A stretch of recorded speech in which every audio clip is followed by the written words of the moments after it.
Welcome, today in front of me T-MOBILE Revvl 6 Pro, and I'll show you how to change lock screen wallpaper on this device.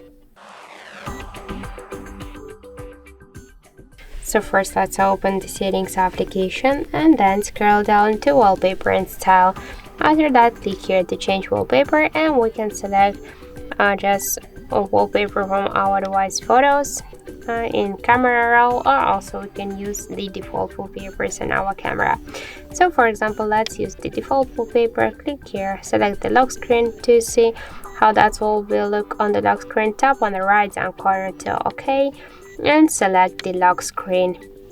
After that, we can see the message that this wallpaper is successfully.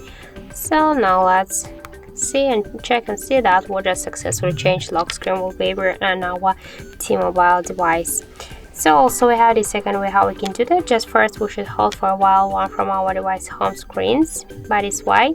Then you'll see here wallpapers icon, and just by the same way go to the photos. So default wallpapers, use one from this wallpapers, select the lock screen, and that's it.